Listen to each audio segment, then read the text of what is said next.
Well, thank you so much for giving me a little bit of your time today, Sean. I appreciate it.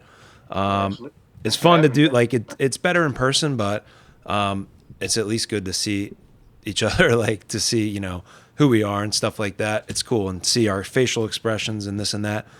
But Yeah, sure. I was just wondering if you could take a minute and sort of introduce yourself and almost talk about how we came to even know each other recently. I'd rather you tell that story. Intro yourself and yeah. Well, intro, my name is Sean Brockington. I am 40-year-old, new father, first time father to a young Congratulations, man. That's 14 partner. crazy. Thank you, appreciate it. Recently married as well, too. So, and recent home buyer 2 years ago. Jeez. And You're like looping it all in what? A yeah, couple months, couple year span there. That's crazy. knocking it all out real quick. I guess playing some catch up. But I got your information from Mike Capusta was our go between. He's the one that told me about you. Me and him, we converse here and there about different things. You know Mike Oh yeah, fairly yeah. well, or Pretty well, yeah. I mean, I worked with him at Happer Horsham High School for quite a while, and then he left a couple of years ago, and we recently connected. I don't know if he talked to you at all about his like, his injuries and stuff like that, and like what yeah, he's yeah. doing to heal from all that. But um, if he did, like whatever he said resonated with me, and I've been sort of like doing a lot of that ever since I spoke with him. But anyway, we could Okay, talk about that later. yeah, real smart guy. Either way, so I've known Mike since high school. I knew of him. I didn't actually know him. He was kind of like, as we spoke before, like a legend in our town. He played fullback for North Penn High School. Real good guy. Never heard anything bad about him. But he had, through a friend of ours, he gave me my first opportunity to be a coach for Hatboro Horsham. He had me on his staff as a defensive backs coach. So that's how we kind of, I guess, got back in communication after high school. Because I'd seen him locally throughout the town, but just high and by stuff, nothing really concrete until we met. I believe it was a couple of years ago when he was maybe 5 years ago now. Time flies, Yeah, but something like that. between age 30 and 35, so something like that. And yeah, he put me on the team and gave me my first opportunity to be part of his staff. Yeah, I mean, Mike is a interesting guy because I remember when he came on board, like, myself being a high school football fan, Mhm. I knew about him for sure, and um, it was cool to see him like jump into that role. And he came in a weird time. Like, I'll be honest, like knowing sort of both sides of it, and knowing that he Mhm. was coming into a program that was definitely having a lot of issues, and it was cool to get a name like Mike to get in there and to do sort of like do his thing. And I don't know. I Mhm. sometimes feel like he never like I don't know if he got all of everything he needed from there to be successful. I think he had a lot of trouble, a lot of struggles here and there. Not to get into too much detail, but Yeah. he was such a just talking. I feel like sometimes people would think a certain way because they get that football coach. People think, oh, it's a football coach. He's this way or that way. Mhm. But when you get to know him, he's a really smart dude, super nice, and kind of like do anything for you. So that's the Mike that I know. And Yeah, I agree. He above and beyond. The first time I had seen him in the football world, actually outside of just watching him play, was at Hatboro, and his commitment. Like, you recognize guys that are in and who's going half-ass with it. He was in. Like, he was given all of his time. I think at the time he maybe had one kid, but he was committed. He was Coach K there, and he was in, and I yeah, appreciated that about him. And there's a lot of things I like about Mike, but he's always been himself. I feel like a lot of us, we try to find like way to be comfortable in our own skin, but Mike is a uniquely smart guy. he is. Sometimes for people that are smart, it can be hard for them to maneuver because people tend to be uncomfortable around them, or think a certain way, or feel a certain way, or and that's just their own insecurities. But I never, Mike, Mike never. He was always himself. Basically, he never tried to talk above people. He never talked down to people. But Yeah, if he had the best idea in the room, he's going to let you know. And as a head coach, he should. That's what he's supposed to do. So I Absolutely. always respected that about Mike. Super smart guy, unusually smart. Yeah. Honestly, one of the smartest people that I know. It's I funny don't know if it's an because accident or does he put it into work or what, but I just, I think he's going to be smart no matter what he did, yeah, no, it's and good at funny. whatever he does. It's odd because like, maybe he was an art teacher in high school, and sometimes you might not think of, the art teacher as, the brain. Who knows? I'm not saying that's what I think, but people might say, Yeah, oh, well, you can't be that smart or teaching art. I mean, I wouldn't say that, of course, but some yeah, people might say that. But he went to Penn, yeah, played football at yeah, Penn, and it's like, yeah, I mean, you don't go to an Ivy League school if you don't have something special. yeah. And it's cool, man. It's been cool getting to know him. It's funny. Anyone who leaves teaching that I've talked to, I've had a lot of friends leave teaching recently. It's some say it's not great. Whatever. Nobody that's left recently has been sad that they left. And Yeah. talking to him the other day, like, well, it was like probably like a month or so ago when I talked to him. He's so happy right now, and he's on this journey that he loves, and he loves his family and his commitment to, like you talked about, Sean, his commitment to football. Like I feel like he has that commitment to his family, and Yeah. it's pretty cool to watch that. Yeah, it's nice to see him. It's nice to see him in that space. And I think when I had my kid, he had actually reached out, which was like, a lot of people that I'm much closer to did not reach out, and he reached out directly and just checked in to see how I was doing. I was like, I appreciate that genuineness about people, and I see that a lot in Mike. I respect him a lot tremendously, and I agree. Going back to that, I don't think he got a fair shake, and I don't think he got the resources. I think to win in a, I don't know if is it a 5A school, Happer Horsham, or 6A? It is 5A now. Okay. It was 6A for a long time. I mean, I even Yeah. coached there a long time ago, maybe like Mhm. '07, '08, '09, well before Mike, and definitely there was someone for quite a while in between when I left and when Yeah. Mike came in. But we were 6A when I coached. Okay. Yeah, I So believe it was 5A when I was there with Mike. But either way, that's neither here nor there. But I think you just need more resources. You need resources. You need as many people that are as committed as him. yeah, To it. And unfortunately, a lot of the times the resource we're talking about is money. People got to put a little bit yeah. more money investment into the program if you want to win, and if you don't want to win, you just don't do that. And It, we know what it is. it's tricky, and I mean, I don't know. Did you play football at North Penn, or did you just Yeah. go to North Yep. Penn? Yeah. Yeah. I played. So I mean, knowing that, I always thought it was weird. Like go from where you guys came from, North Penn. Ever since I don't know, right around the early 2000s, has been a juggernaut. The sleeping giant. When I played in high school, I'm a few years older than you, Sean, but like, um, I remember my senior year at Pennsbury. I think it was 19. The season was 95, and our coach was telling us, he's like, we have North Penn. I believe he said we've never lost to North Penn at Oh, home or something like that. I think it was true. Like at the okay. time, I remember them being referred to as the sleeping giant, and we Mm, beat them.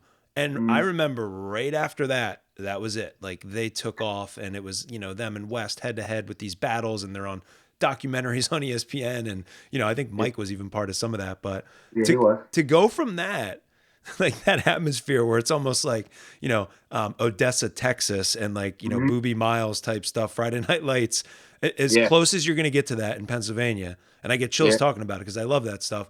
But to a school like Hatboro, which at the time was, man, just no wins in years and no support and no care.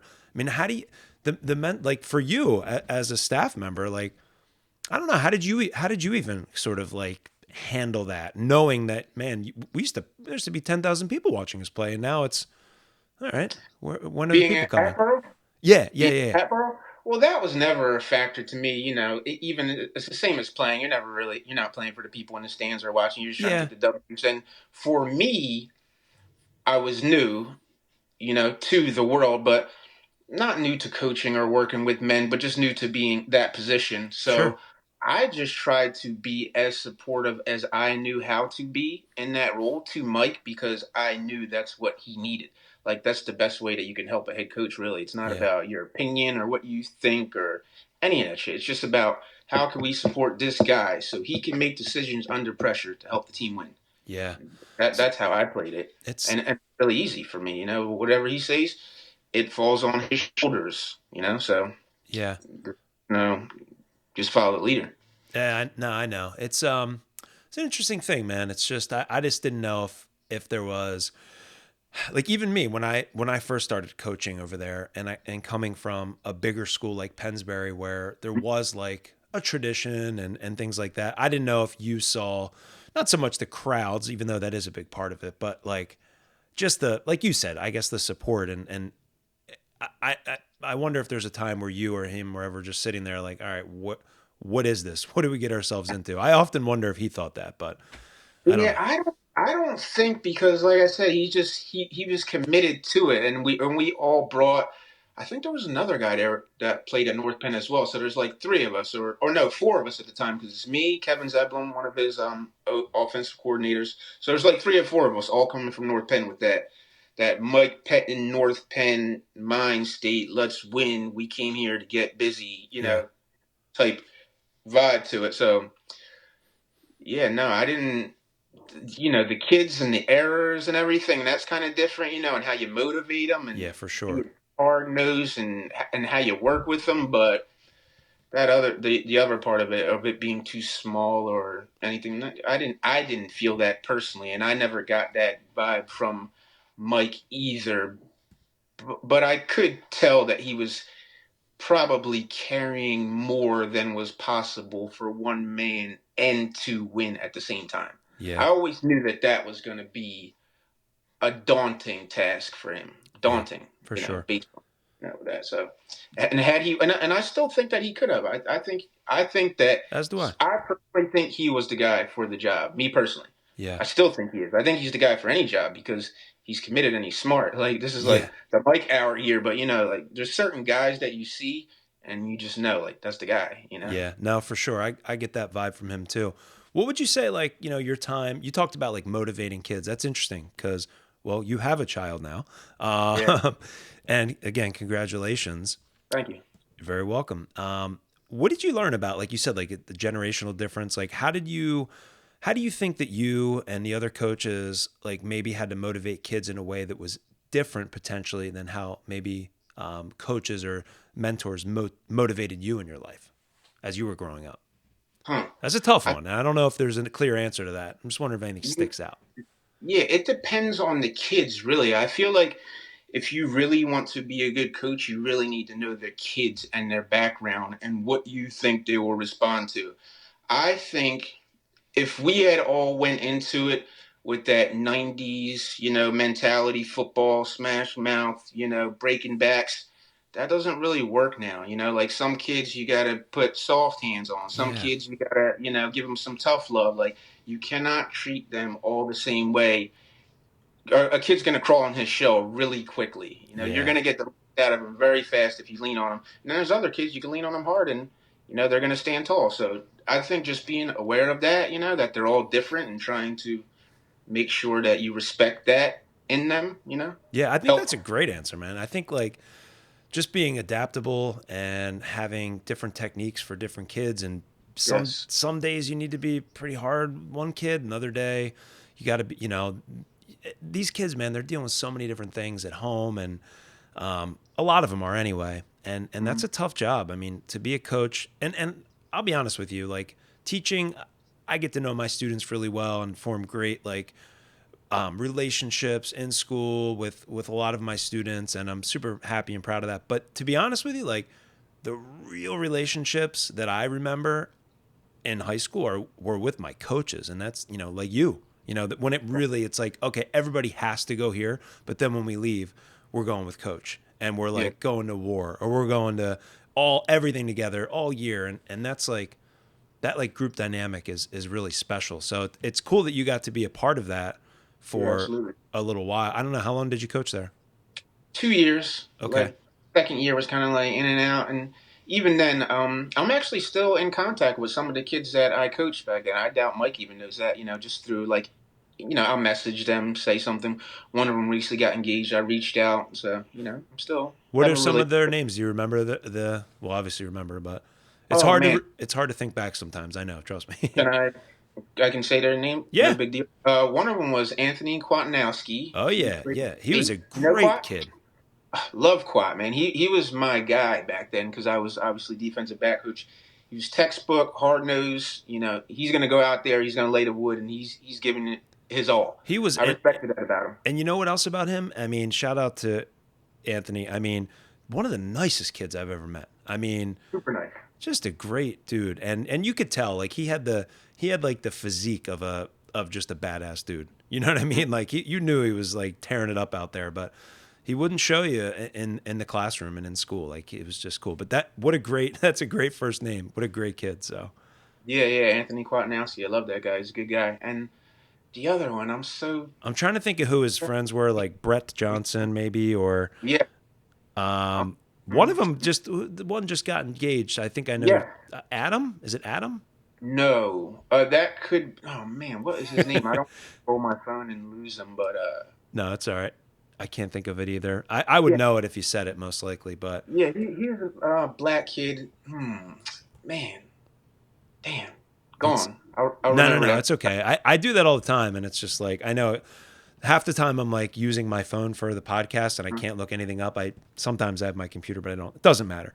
Yeah, but Um, either way, shoot him a text, try to shoot him a little motivation, just let him know that what I set out on the field, I'm still that person. yeah, Like none of it was BS. I'm still here to motivate. If you want to reach out, we could talk. I'm that's still here. awesome. That's the way it should be. And I mean, do you miss that at all? Like not unless you're still coaching somewhere, which I don't think you are right now. I'm just saying. I mean, I miss it to an extent, but like when you're a new dad, I'm so into that right now. It's like I can't. I'm so full with Yeah. that. Like, literally, I'm so whole from that the other. I'm not missing anything right now.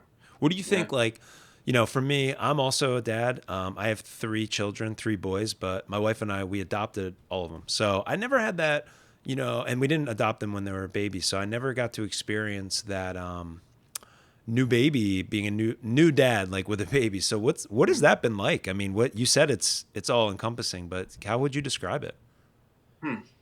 I mean, for me, it was amazing. Prior to, I'd asked people about it because, I'm a pretty, like an intellectually curious guy. I ask a lot of questions. I remember growing up as a kid, teachers would say there's no such thing as a bad question, which turns out isn't exactly true because people don't really love being questioned. Not But not either way, always. I ask a lot of questions. So I would ask people and they would say, like, nothing changed. I'm like, really? I'm like, how can you have a child and nothing in your life changed? So I went into it like that, just thinking it was just like, another day. You have a kid and move on, but it's not. It's not it at all. It changes everything. Like the way you love. Don't get me. No, man, that's I want to hear it because it's real, and I I love hearing about it. I think it's a beautiful thing.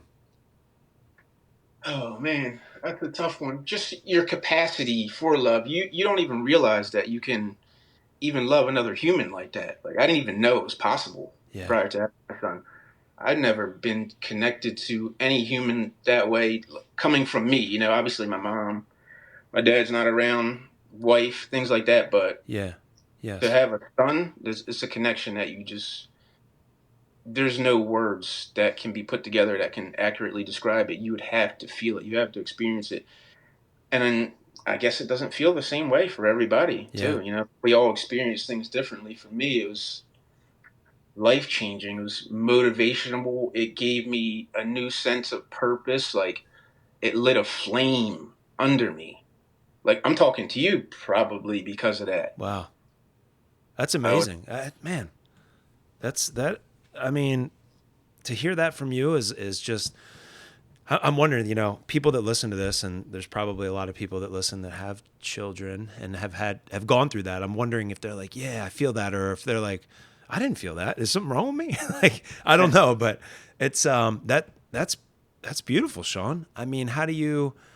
I don't know. I think like to have that connection, and as the years go on, I'm sure it just evolves and probably gets better as things change. But that's cool that it changed you and sort of motivated you in ways that you didn't expect.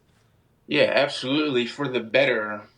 Yeah, without a doubt, it forced me to confront a lot of things, that I Yeah. probably wouldn't have confronted because, you have some issues or things that you carry with you that they're not exactly detrimental to your movement through life every day. So you may not do the work on them.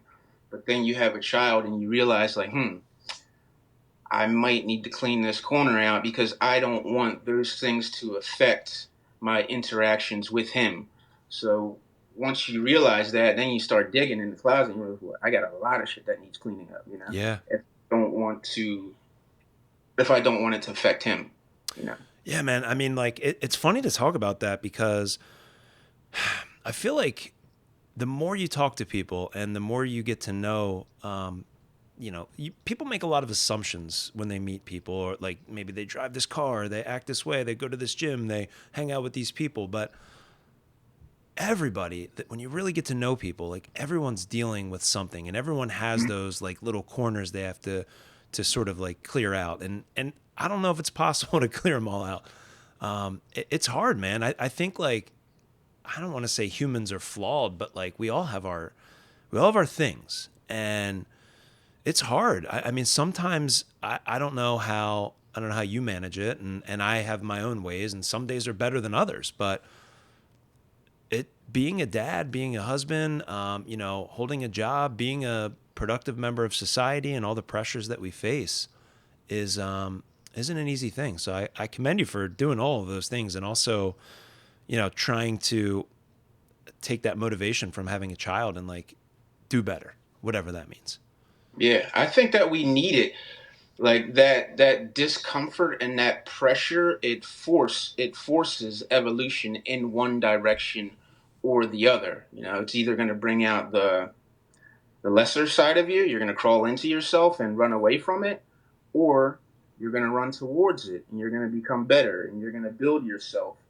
For me, it's like I want to pass the baton, and I Yeah. want to pass the baton running. I want him to know about the work that I put in and who he is and like where we come from.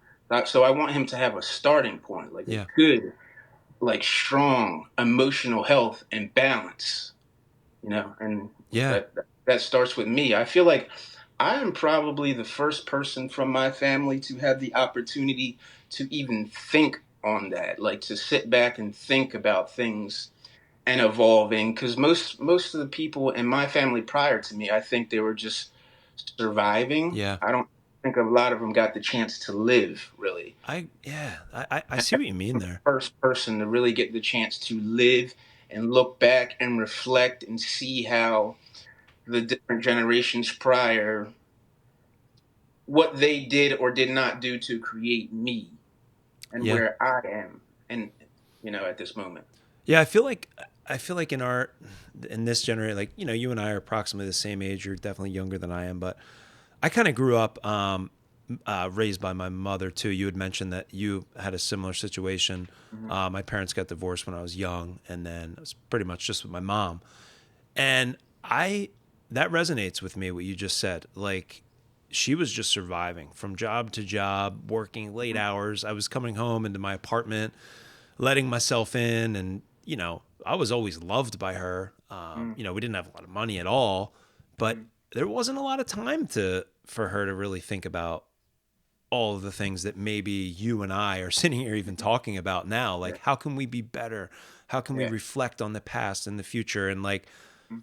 I think we're fortunate in that way. And I like I Absolutely. like talking to people like you about that. I think it's pretty therapeutic and validating for both of us to realize that hey, it's good to talk about where we've come, how far we've come, and where we want to go, and realize that there's kind of like a way to get there and Yeah. pass Yeah. on some good stuff to your kids. Yes, absolutely. Just like I want my kid to be strong emotionally because I feel like right now, I don't know if it be the age or just the way the world is moving, we're all under pressure. Like everyone is under pressure to evolve, to adapt to the world as it is becoming. So you're going to need if you don't have the financial means to get through, you are going to need to be strong emotionally. You're going to need to be able to will yourself through things. Yeah. You're only going to have you to lean on, in That some instances. So you better start building yourself up. yeah, it's tricky. And money's a weird thing, man. I don't know how you feel, but like when I was a kid, I remember, I had a paper out when I was 12. I was like, I did that forever. Did that for like 4 years. I lived in an apartment complex, fly around.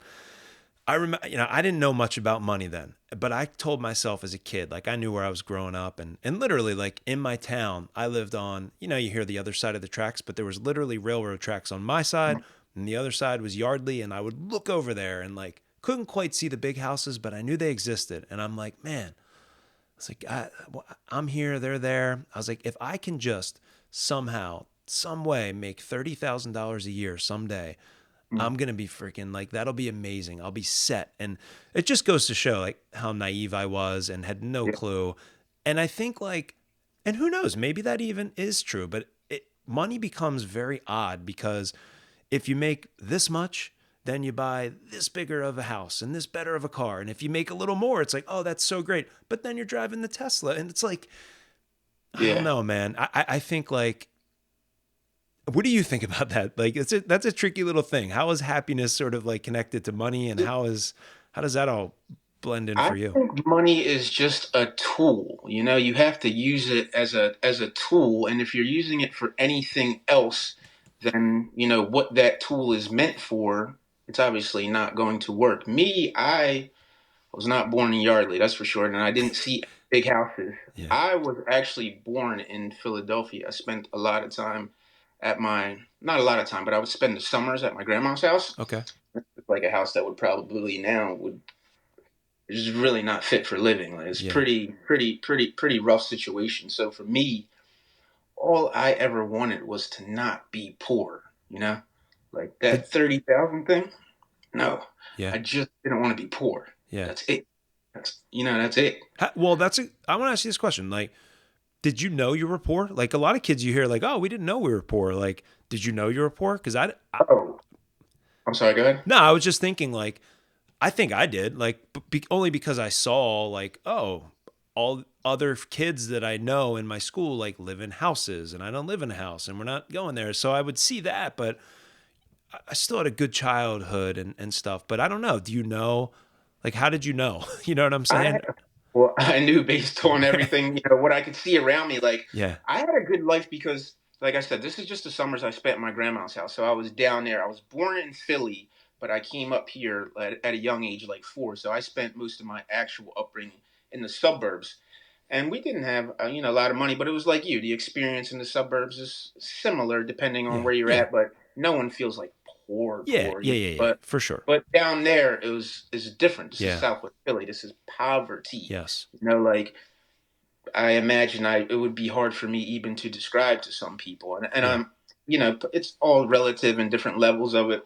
But for me, it was like unfathomable some of the things that I had seen and just the conditions that Yeah. people were living in. It's like, oof, Yeah. tough that people live through it. So I understand a lot of the struggles that people go through coming from that, and how hard it is to get out of it when you're born into circumstances. Like, Yeah. yeah, we all have choices and we all have decisions, but the weight that's preventing some people from moving is a weight that you can't fathom unless you know their story. Like you said, unless you really get to know everyone's story and who they are, you can't really make a judgment, and nor should you Yeah. make a judgment on it. So I just wanted to, yeah, not be poor. I just wanted when I had a son, I wanted him to be able to look out of a window and feel safe. Yeah. Not hear gunshots going off at night. Like Yeah. that was my early upbringing. Tell you, I mean, I do have experience with that, not personally, but well, I guess it's personally, but um, our kids that we adopted came from probably a very similar area. Actually, I know it's a very similar area. Not to get into too much detail, but some of the specifics that we read about in the dwelling and the living arrangements were horrifying. Yeah, And yeah, I can imagine. And I know from I read a little bit about like sociology, and it is interesting. There's this thing, I don't even know if they refer to it anymore as this, but like the cycle of poverty. But like Mm, if you grow up in an area like that, you spend your time there, like it's really hard to not be there in the next generation because of many factors. yeah, And I don't know if like you said, you had a sort of unique situation. You spent summers down there, got up this yeah. way, but I'm sure I you had got lucky. friends and stuff that maybe struggled to get out of that environment.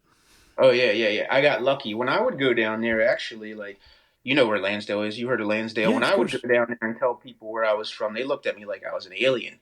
They had no clue where Lansdale was, and it was just up 309. Yeah, They had, 45 minutes away, Southwest Philly, probably maybe an hour. I don't know, but yeah, they had no clue. So outside of walking distance, in the block that they lived on, that was their world. That's yeah, that's all they knew. So escaping that, like, and especially before social media, like, come on, it's not, yeah, unless you have a talent, you can sing, dance, or play basketball, you're probably not getting out of there, or unless you're smart or something, because the odds of beating that yeah. catastrophic. It's like I know. it's not going to happen. So my first, what did I? So back to the money thing. When Yeah. I found out money wasn't about happiness, I fortunately I did a job with somebody who showed me a way to make a little bit of money early on in my Hmm. 30s.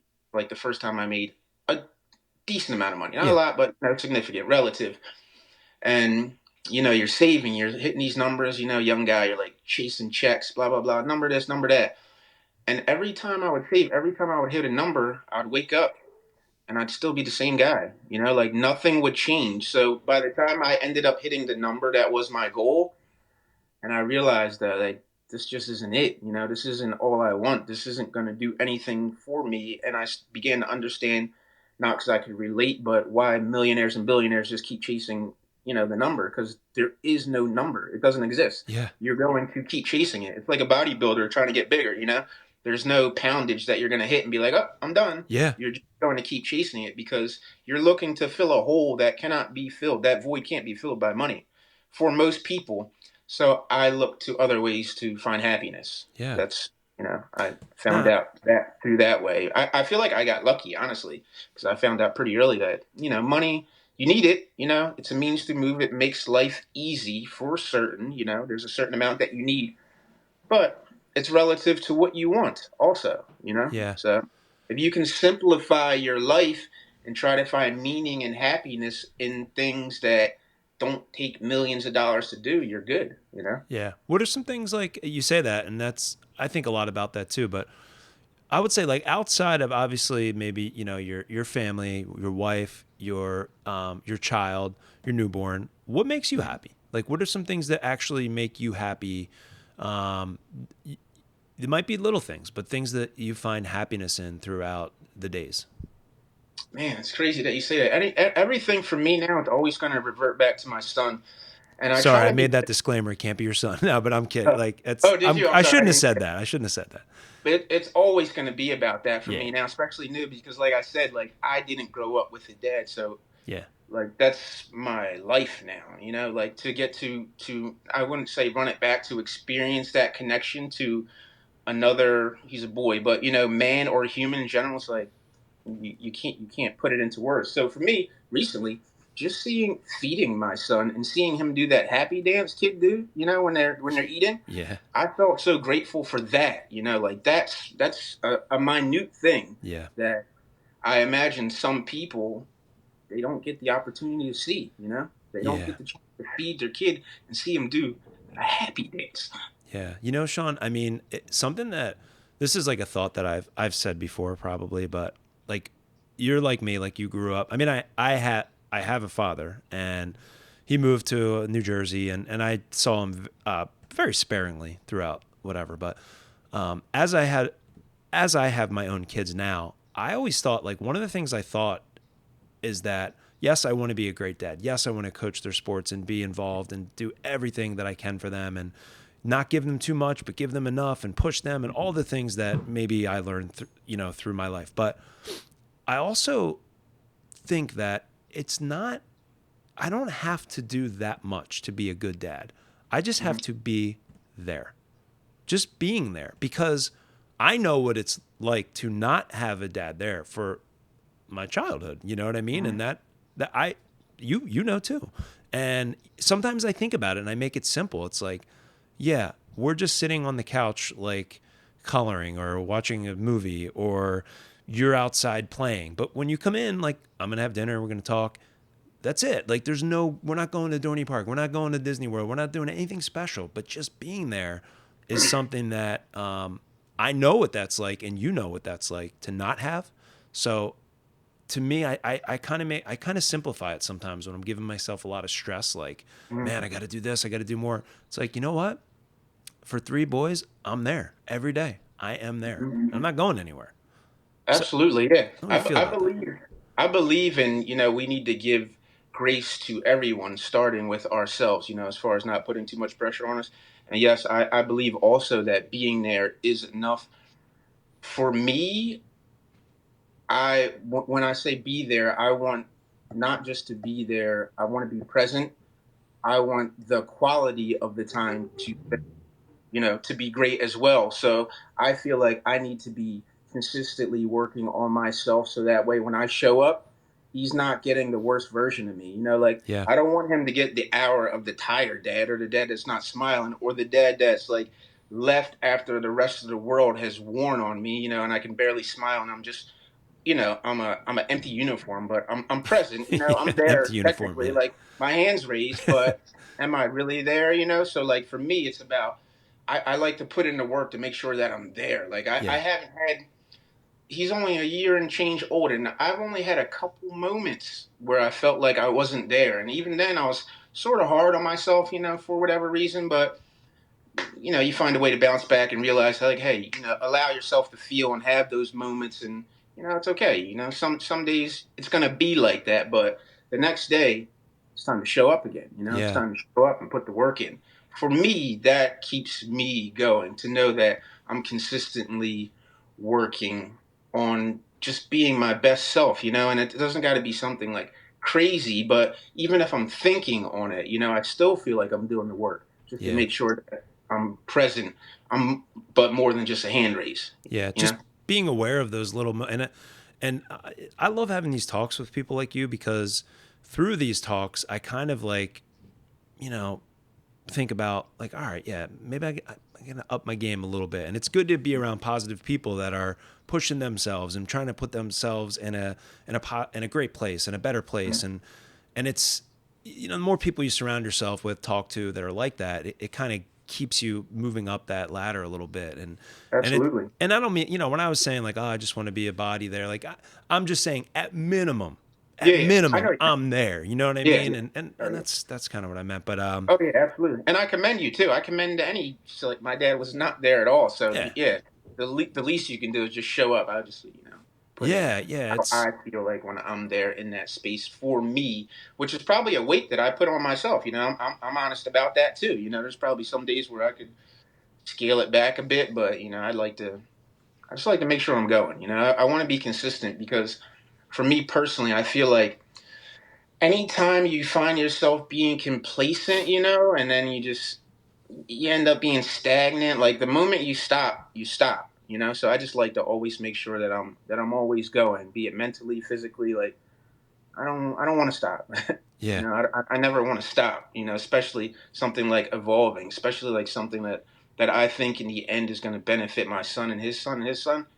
I'm never going to stop. What do you do to like, you seem like you're a pretty fit dude. I mean, there's a lot of things out there now, depending on what you listen to or read, between the importance of sleep, the importance of nutrition, the importance of exercise, blah blah blah, all this stuff.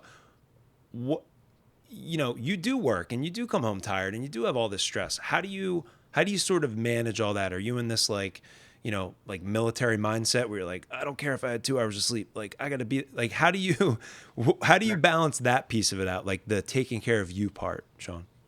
Just like you said, just try to balance it out. I'm not David Goggins. I'm somewhere. I'm well below the David Goggins and the Cam Hanes. That's not me. I'm not gonna push my body or myself to breaking. But commend. No disrespect to David Absolutely. Goggins. No, Love the none at guy. all. Leader. He's the standard. But I try to do a little bit of everything actually. I try to do a little bit of yoga, do a little bit of breath work. I do some running. I do some weight training. Do some walking. I play the piano when I can find time. Like I try to do a little bit of everything to, like balance myself. I really don't want to lean heavy in any direction at this stage of my life. Um, that's a, I love that. What do you play on the piano?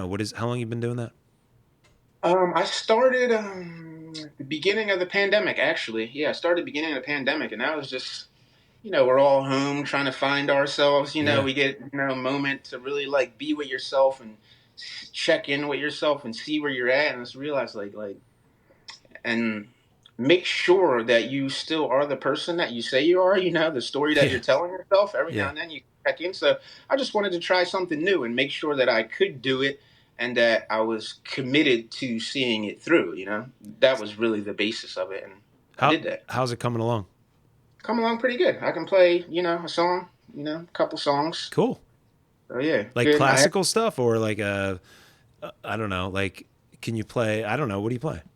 Oh, what was I playing recently? What's the song Freddie Mercury sings? It's like a popular. Um like Freddie, let's see, like Queen, Oh yeah, cool. What's the song like the popular? Bohemian Rhapsody? Yes, yes, I'm yes, just a yes, yes, silhouette. yes. Exactly, exactly, exactly. I play the Well Tempered Clavier. I don't know that. It's a Prelude in C major by I think it's by Bach. It's a Okay. classical song, Oh, cool. but that I like classical music. How hard was that to learn? I love the piano, and I thought about maybe trying it and getting it. Every time I think about it, I'm like, ugh, I don't know. Just time, another hobby. I don't know. Yeah, exactly. Just time and hobby. But I think of it like anything. Like we probably think like, oh, I got to do an hour, 2 hours. But realistically, if you give anything, just like a half hour a day or every other day, and that adds up over the year. That's all. That's all I really do. I just try to come in, play for a half hour. Every day would be nice, but not every other day. And over the years, you end up playing a song and just getting better. But I didn't think it wasn't very hard. I went to YouTube and just connecting your feet, your Yeah. hands, your ears. It helped me. I felt like it helped me. It helped me. It felt like I was sharper actually because I had never done that before. I'd only played sports, but you're not connecting everything all at once like that. Trying to listen to the pitch, listen to the sound, also reading the notes while playing it, looking at the keys and syncing that up with your feet too. Like that's a lot. You're using all your senses. Man, I forgot there was feet involved.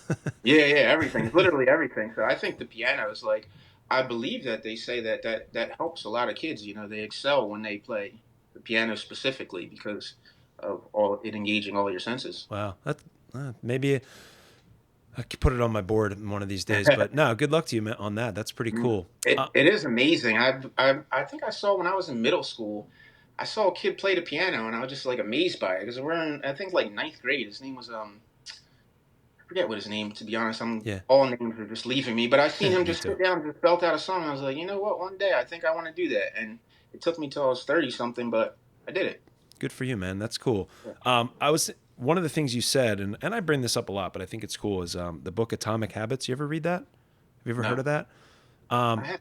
You might want to look at it because you're kind of already doing it, and Mhm. it kind of puts a framework to sort of what you're already doing. But the book Atomic Habits is really just it's by a guy named James Clear, and it's basically making really small changes every day, Mhm. and that's how like differences are kind of made. It's not Yeah. like the prime example is like, oh, it's New Year's, everyone goes to the gym. I'm gonna get in shape, go to LA Fitness, the numbers spike there, but by February 2nd or 3rd, like it's empty again. Mhm. Because people are going about it the wrong way, and like Yeah. it talks about setting up like these mini basically these mini habits that Mhm. like he describes it way better than I will, but like there's all these like tricks that you can do. Like you can, put your gym bag and all this stuff, pack it up and put it at the front door so you trip over it. And if you're like a non-gym goer and this is something you want to do, like go to the gym every day, walk in for 5 minutes and just be there and then leave. And like Mhm. all these little things, because it takes like a certain amount of time. And if you just do it, no matter what you do there, it will become a habit. Yeah. And there's all sorts of studies and charts, and it's really cool, and all sorts of little um, fun things. One of the most notable examples, another guy that I had on this podcast, a guy named Ted Mulroy. He's the kind of guy, like, he's sensitive, he's caring. Somebody passes away in someone's family, you know how they have those sympathy cards, or he always wanted to write them, but then get away from him, he'd forget. So there was something in this book that helped him. He's like, you know what? I'm going to go buy a box and I'm going to make this habit where I put it right next to my phone at his workplace. And anytime some email comes out or he hears something, he just, bam, it happens right away. So it's called like habit stacking or something. But anyway, if you like to read or listen to audiobooks, that's a good one to check out. A lot of people like that. Yeah, it makes sense. I understand the process. It's kind of like I used to be a personal trainer, some years back, and it's kind of like dieting. A lot of people fail by the way they dive into the diet a little bit too deep. Like for me, if I was going to tell someone, I would just tell them to practice healthier eating habits. Look at it that way. So that Yeah. way, on any day where you don't exactly do your best, it's not a failure. You're not failing. Don't set yourself up to a point where you fail, because Yeah. you feel like a loser when you fail. So Yeah, why do that exactly. to yourself? Just reword it. Yeah. I think if they're, not to say you're looking for a book, but if I think you would dig it. I think a lot of, like, from what I've heard from you today, it would get you thinking a little bit a little Yeah, differently. It might help, whatever, new ideas. I Um, love it. I appreciate it. I'm like I said, I'm intellectually curious. I'm for everything. I yeah. try and You said that. It's funny you said that earlier. I meant to touch on that. I was that same type of kid, man. I asked a lot of questions, and I really was genuinely curious about things. And I think sometimes maybe people thought I was being annoying, or not always, but like they would shut me up, and I'm like, well, but why? But how does that work? But I really, we didn't have yes, YouTube back then, or else I would have probably had a whole different life. yes, I mean, because I would have found the answers, and I would have been way into other things. But you were yeah, limited back then, like when your grandpa said, I don't know, good, whatever. Like yes. that was the end of it, I guess. And they So didn't know any better. I think, exactly. like these days, if I see my kid do anything that appeared to be mischievous, but I recognize it to be curiosity, I would do something to foster that. I'm not going to stomp that out. I'm not even going to say no or stop. I would obviously stop him from hurting himself, Sure. but I want to, I want to fan that. I want to pour into that. I'm Yeah. not going to stop them. A lot of times, I recall when I was a kid, everyone knows what they know, and parent how they parent, but someone would stop me from doing something that was like just me being curious, or even though it wasn't a good idea to do that thing, I did not know that. Yeah. I was just a curious child. Right. As long as you're not and, going to and blow your hand off with a firework yeah, or yeah, something, and they like stomp that curiosity out of you as you get older, and then you just stop being curious, and who knows what you could have been had someone led that curiosity in the right direction. So like now that I know that and see that, I plan to absolutely do that with my kid. Even when I see him touch something like a plant, initially my first reaction was to say no, and then I say, wait, what am I doing? I want you to touch that plant. I'm going to come over there with you. Let's touch that plant together. But touch it softly, do this, do that, not just say no with no explanation. Like, for one, he doesn't understand any of that. So yeah. Yeah, why that's would I true. take that approach? Well, that's awesome, man. That's a good. I think anyone who's listening to this, who's raised kids or is in the process, will appreciate the statement that you just made. That's pretty cool that you would do that, because there's a lot of parents that are, whether it's right or wrong, but it's like, hey, don't touch that. Hey, get off that. But Yeah, I think that's a different perspective that you bring. I will say, just from being a wilderness guy, leaves of three stay away from me, and a hairy vine is a scary vine, and you may knew that already, but those are poison ivy usually, and just be careful. I did not know that. I appreciate that. Noted, noted. I was not a wilderness guy, but I like that. It's all right. Those are Pass it along. little tips for you. But yeah, anything with three leaves, just stay away from. It's not always poison ivy, but a lot of times it is some sort of poison. So For me, I didn't know well enough. So anytime I seen a leaf that was just shiny or looked oily, I just stayed away from all of them. I thought you were gonna say you just ate it. Oh no, no, no, no, no! I stay Yeah, away from all of them. Anything that shines, leave. I'm good, because I yeah. don't know. And it's tricky. They come in so many different forms. I always thought that too. They're like a little red and a little shiny, but not always.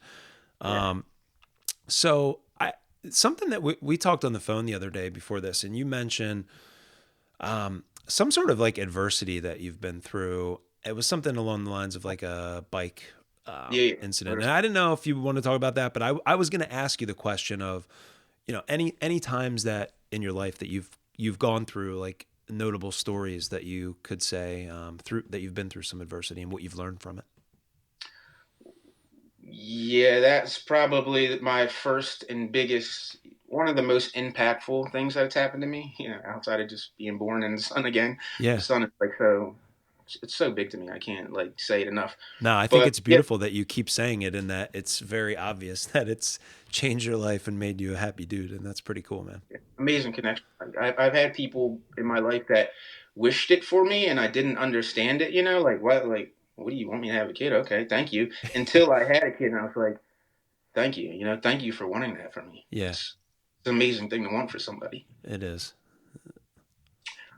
But what was? Oh yeah, the Yeah. motorcycle accident. Sorry, yeah, the motorcycle accident. I was how old was I when I crashed that? Age, not really sure. I think I was like low 20s, 23. It was Labor Day. Went out for a ride. It was. Do you ride motorcycle? I don't. I ride mountain bikes a lot, but that's different. Oh yeah, Yeah, yeah, no motor. yeah. It can end the same though. But yeah. Yeah, So it was the year that they made riding with helmets, without helmets, legal. in Pennsylvania. So yeah, exactly. Yeah, I believe it was that year. So you could look it up. But I chose to wear a helmet that day just by the grace. It was an option. I was walking out the door, see the helmet sitting there on the table. It's a hot day. I have long hair, and I just, for whatever reason, couldn't tell you why, don't know why, but I grabbed the helmet and took it with me. And because of that choice, I am here today. I'm alive because of that. Without it, there's no way I survived that accident. A car, it was in my neighborhood. They say most motorcycle accidents happen in a close radius of your Yeah. home. I lived on Second Street. The accident happened on Fifth Street, so I was basically home. I was A car had flagged me to go through the intersection to go around them, so I go to go around them. Give it a little gas, and another car runs a stop sign, no brakes, doesn't just didn't know at all, didn't know, didn't realize because sometimes it happens in little towns. Just the stop signs come up short, you don't know, Yeah. and I end up getting medevaced and the whole deal. End up with permanent nerve damage. I had to get 11-hour nerve graft surgery where they take a superficial nerve from my right leg, cut it up into four pieces, and splice it throughout my shoulder, the Wow. brachioradialis. And that worked a little bit, but I think I waited a little bit long for it to happen. Yeah. So it didn't take all the way. So basically, my right arm is not 100% functional, nor is the muscle mass it's not there either, and it's Yeah. probably never going to come back. But it's there. The arm could not be there. So I'm thankful for that. But that instance was the first time that I was ever in life you go on this path of becoming this person. You identify with all the things that built you up to that moment. Yeah. You are that. Like some people say, ball is life, meaning that they're so invested in basketball they feel like it's their life. It's the dumbest shit in the world, but people say. I wasn't I going to comment I on that, but no, yeah, whatever. It's yeah, I would never tell, and don't ever identify with anything like it's stupid because it yeah. can be taken away from you. Then what? So I was confronted with that. And I didn't even realize it actually because I was still like a young man. Like I didn't realize that my life was going to change. I didn't realize that in order for me to move forward, I had to become a new person. But it was revealed to me by my girlfriend I had at the time. Her mom said something to me after the surgery or somewhere in between those events. She just told me, she just said like, you identified with the person that you were before that accident, and that's going to have to change. Basically, is what she said in so many Hmm. words. And Wow. from that moment, I took that and ran with it and just had to. I went through all the peaks and valleys that come with that, from the low to the highs, just fighting it. I feel like some of the pain that I felt, at least speaking for myself, I feel like was from the resistance of change. Like some of the pain that I couldn't physically see, but I felt, that Yeah. resonated with me. I feel now looking back on it was from me resisting this change, this evolution, this person that I needed to become in order to live again. So I'm sure you heard people describe something that now a lot of people talk about an ego death. I wouldn't say it was an ego death, but that person I couldn't put it into words at the time, but who I was then is no longer. Yeah. Like whoever that person was prior to the crash, that person doesn't exist anymore. Who I am now is what I had to become, after that, I which mean, was I'm trying to think. no athlete. I'm trying to like grasp how like I know you know it because it happened to you, but I mean, is this something that when it happened, like, do you remember it? Did you wake up in the hospital like a week later? Like, what are some of those? I have no idea. Like, were you laying there and you feeling everything, or how did that all go down? It Or was maybe you don't interesting. want to talk about it, and I Oh totally no, respect that. no, I don't mind. I appreciate you asking. Actually, I love talking about anything. I feel like a lot of times, when you talk about things and you stand there and you reveal yourself, you feel whole, Oh and yeah, you feel like someone's listening to you and you feel seen. So I talk about all of that, I appreciate like it, man, you and I touch, agree with you. touch the stars. Yeah. So I just recall feeling, and I didn't see it, but I felt an energy. Like I don't know if you ever felt something like this, but all I remember is feeling a very strong energy coming from the right side of me. And after that energy, I remember laying on the street and talking to people. I could hear people talk, and I have a visual of what people look like, but this visual was only created by my mind because I couldn't actually see anybody. I couldn't Wow. see. So like my computer was like almost offline, like I Yeah. couldn't feel anything, but I could hear and I could not see, but I do have a memory of what I think I saw, but I didn't actually see anything. Wow. People that were there told me that my eyes were just rolling around in my head. Oh my god. And someone that I knew from the town happened to be there. So, like, in that moment, I feel like I was like, I refer to this person as my angel because I feel like he saved me. He carried me through that moment because it was like the comfort of being connected to a person in a moment where you're totally disconnected from the world. It helped me through it. Like, he told me that I wasn't gonna die, and I believed him. That's all I really cared about in the Yeah. moment because I didn't know, I couldn't feel any blood, I couldn't see anything. I just knew like, man, I can't feel my arm. Like I can't feel my arm, and I can't see you guys. So, am I gonna be okay? And the person reassured me. He said, yeah, it looks like you're gonna be okay. And the next thing I remember, just kind of going in and out while looking out of a helicopter window and the chopper blades and waking up in the hospital. And Man. yeah, that was pretty much Wow. how. I mean, But yeah, that'll. I don't remember feeling it or anything. I didn't feel anything, didn't see anything, don't know how I landed. I just know my helmet came off, so I struck my face on the windshield at some point, and I also have a scar about 2 inches long at the apex of my head, which means I also struck the street with the very pinnacle, the peak of the crown of my head. Wow. So I should be dead or paralyzed based on that, Did you alone. hit the pavement without the helmet? Like, did the helmet possibly fall off when you hit the windshield, or did it? Yeah, I believe that's what happened, but I don't know for certain. Yeah. Any story I make is just what I think Yeah. happened based on, because I had a scar on my face and then a tremendous gouge on the top of my head, like a piece of my head laying on the street kind of Jesus. situation. Um, does a moment like that or that experience, I don't know, does it change you? Does it make you think of, I don't know, spirituality at all? Does it make you think about, um, does it take other things that happen in life, and does the perspective you have now, will it always and forever be different because of that? Do you always find yourself like using that as a gauge of like, it's not that bad, I could be like, how does that, any of those things or anything similar like that happen?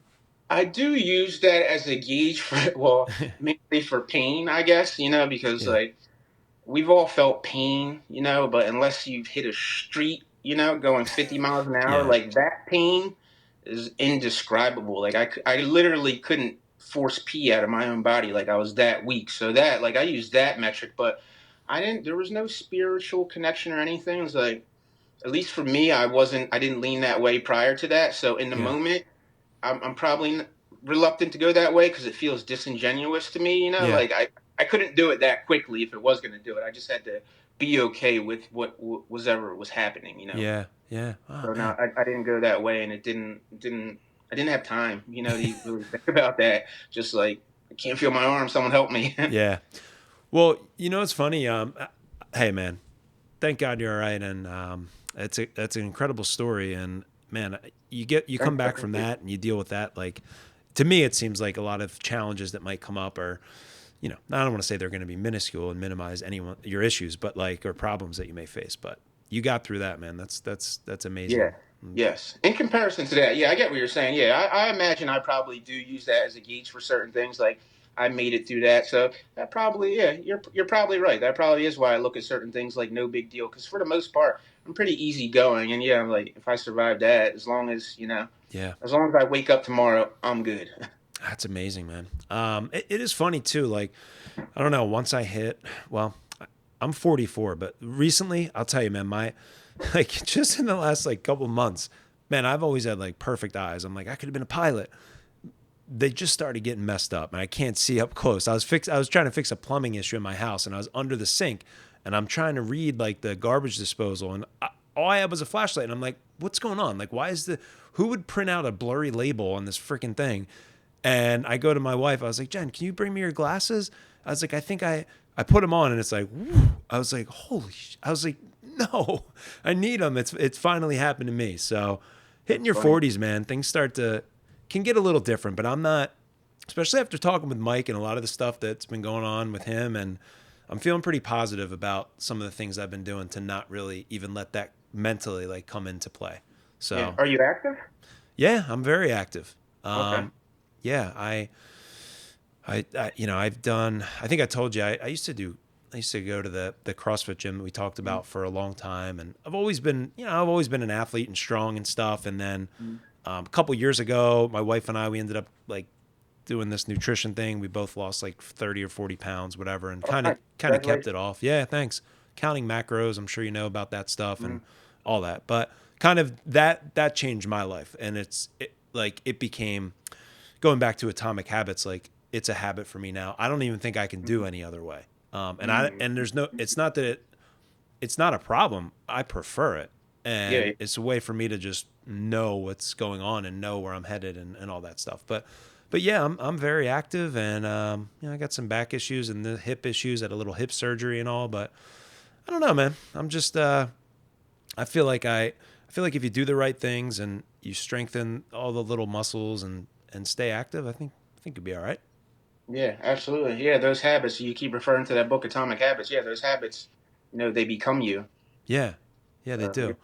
try to implement them and stay on top of that. That's pretty much, that's the basis of what I do or try to do. And speaking back to that motorcycle accident, I think that helped me with accountability, the Yeah, motorcycle accident, believe it or not, because you just realize you just have to be, and by accountability I mean extreme, when they talk to extreme ownership, like any situation that you are in, you have to be accountable for that, you being there, no yeah, matter what. Like even if something happens to you, like we can be, you can be a victim to something, it happens, but to stay a victim, that is a choice, yeah, And I think the motorcycle accident, it took me a while to realize it because, at first you might not say it out loud, but there's a little why me, like why this happened to me, and yeah, you're battling, fighting all those demons, and then you just realize no, not it's not why me, it's why not me, yeah, why not?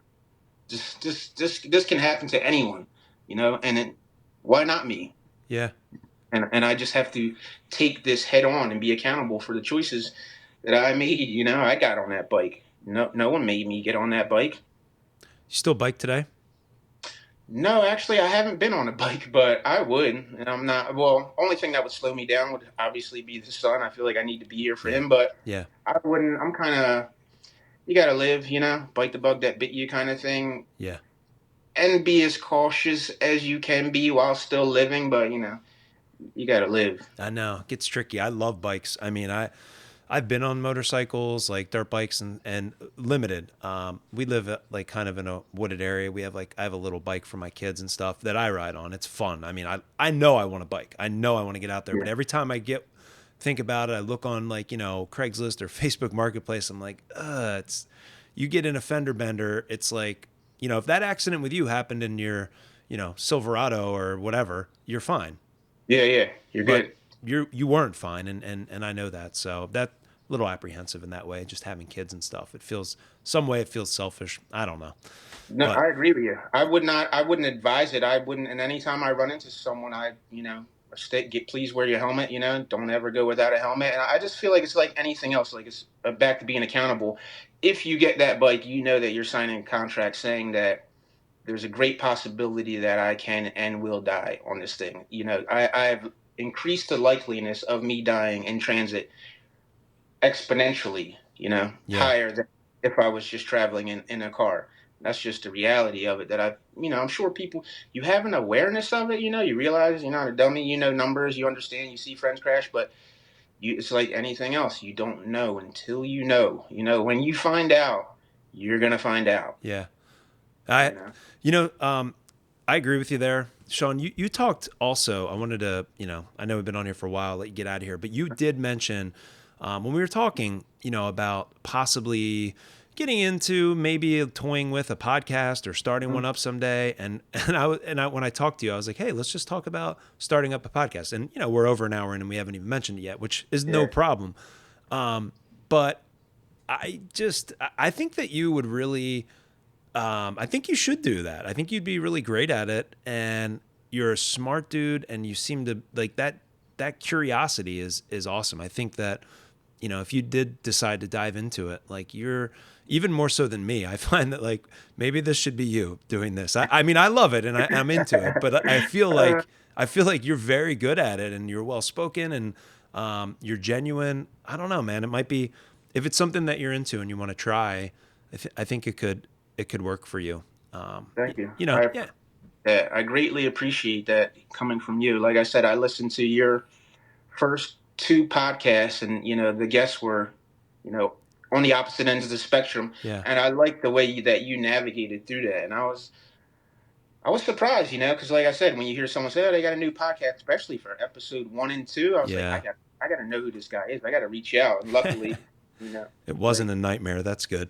oh no, it was amazing. The way you held the conversation and flowed through it, and I feel like the ability to make people feel comfortable. Even when me and you first spoke on the phone, I didn't know you, but we had a pretty decent Yeah, conversation. Considering I don't know you at all, that's like, for me at least, that's not super usual yeah. because I'm always feeling people out, and Me too. like everyone is. And if I feel like there's like the genuineness is lacking, I'm not interested. Yeah, I'm not interested in those sort of exchanges. So. yeah. Same here. And you could tell pretty quick. Yeah, But I'm not rude about it. But it's all right. yeah. um, But so I appreciate that. Thank you very much. no, and I mean that. And I could tell you anything offline. We could talk anytime. You come over. I'll show you anything you want to know. But I'll give you the quick rundown. I mean, it's pretty simple. And this will anyone who might be interested in starting up a podcast. I'll just talk for a minute on it. You need Okay. a microphone. You need the cord that goes from the microphone to something, which is called an XLR cable, which is just, I have these little ones here. If I put this up on YouTube, you'll see it. It's these little cables like that. They're cheap. The microphones you can get cheap. Then the microphone plugs into this. It's called the Zoom Pod Track. So it has up to 4 different guests that I could have on, which is cool, right? There's a lot going on here, but really it's not complicated. It's very simple. I mean, there's a control for each volume, and that's pretty much it. You put an SD card in there, and you just go for it. The other thing that you would need is a set of headphones, which everybody already has. Now you could buy nicer ones, whatever, and that's pretty much it. Like I have a mic stand like that. I have a tripod that I have my camera on for remote interviews and this and that. And then what you do is you take the audio and you have to edit it somewhere. And what I use is a program that's free. It's called Audacity. And you just upload the audio to there. And typically I don't edit much unless someone's like, I don't know, sometimes people have to go to the bathroom in the middle or something. I'll edit that out. Or if somebody like regrets saying something, I'll do that. But I just kind of like free flowing, just let it go. In Audacity, you edit it and then you export it to wherever you want your host to be, which if you're new, I recommend using, it's called anchor.fm, which is Spotify's free podcast host. And it's now called, I think I wrote it down here, Spotify for Podcasters is the new name for it. But I just thought of this now, Sean, but you are my 52nd episode, which marks the exact original goal that I had of doing this for 1 year. One episode Congratulations. a week. Thank you, man. And this has been an Congratulations. awesome talk too. So, yeah, you upload it there and then you broadcast it to wherever you want. However, and when I say broadcast it to wherever you want, that's a little unclear. On the actual program, you check off and you get what's called an RSS feed. I think it's really simple syndication. It sounds tricky if you don't know about it, but it's real simple. It's like a URL. And you just paste it into, if you want it to be on Spotify, if you want it to be Where on you want to Apple, if you want it to be on all these other spots. And then it just shoots it out there. Nice. Now, with that said, and like I said in the beginning today, you are going to be sort of like the guinea pig for this new thing. I also have a YouTube channel that is starting to grow and do some different things. I'm going to try and put, with your permission, of course, and we could talk after. I want to try to put this video that I am recording up there like this. So if that happens, the weird thing about YouTube is like there's so many more people have access to a podcast, but it's not typically where people go to listen to it. So it's a Yeah. little tricky, you know what I Yeah. mean? So anyway, I would But just want definitely to put the visual up there because okay, I got you. And yeah, exactly. podcasts on different. And as a shout out to Spotify, I will say that you can absolutely upload video podcasts for free as well. I just had a personal issue when I did that because I had an audio issue with the different cameras that I was using, and I just never figured it out. But anyway, Do you have to do a certain amount of shows prior to having access to that, or they just let you from episode one? You can get it, yeah, upload your. yep, Really? yep. You mean like Oh, with Spotify for yeah, with podcasters? Spotify. Yep, Yeah. you just do it. Oh, okay. I mean, I it could didn't. be honestly, it could be even easier than what I just said. I mean, you could literally just hit the record app on your iPhone and start talking. You know what I mean? Like, doesn't have to be anything crazy. And those audio recorders are actually pretty good. So it doesn't have to be anything nuts. And they sell packages on YouTube if you just type in like podcast starter kit with Zoom. The Zoom thing is kind of important because that's like the main base that like brings everything together. So anyway, Yours sounded so good. It sounded like the sound quality sounds so clear and professional, and obviously how you went through it. I was super impressed when I heard it because it's you know awesome. it was new. You had just gotten into it, so for it to sound that polished Yeah. right out of the gate, I was pretty impressed in the way you handled it and the way you interacted with your guests. Loved it. You did a great job. Uh, Congratulations again, and thank you for having me. yeah. Thank you for inviting me. It's the first time I've ever been on. Great conversation. I appreciate you. Yeah, thanks, Sean. I appreciate it, man. I learned a lot from you today. I'll go back and listen to this, think about it, and I'm gonna put this up on the Climbing Bushcrafter. That's my YouTube channel. So check that out, and it'll also be up by tomorrow morning on um, the Leader Next Door on Spotify and Apple. And if anyone out there is listening, it'd be great if you could subscribe if you're interested and share it around to your friends and have a listen. Meet a pretty awesome dude, Sean Brockingham. Did I mess that up at Brockingham? Oh, 10, 10. Brockington. Brock Oh my 10. God. Oh my God. No, it's all good. It's all good. Sean Brockington. Sorry. I wrote Brockingham, not even looking at it. And man, that could be catastrophic. Brockington. That's all right. Yeah, appreciate it. Yeah. Man. It was a great conversation until I messed up your last name. Now you lose all Yeah, it's all respect. good. It's all good. I appreciate it, man. Shout out to Mike Capusta, Coach K, for putting this together and, Nah, introducing me to you. Appreciate that guy as well. great dude. Sean, I wish you the best with your family, with your young child and your future, man. Stay in touch. Thank you, sir. Take it easy. All right, take it easy. Later. Peace.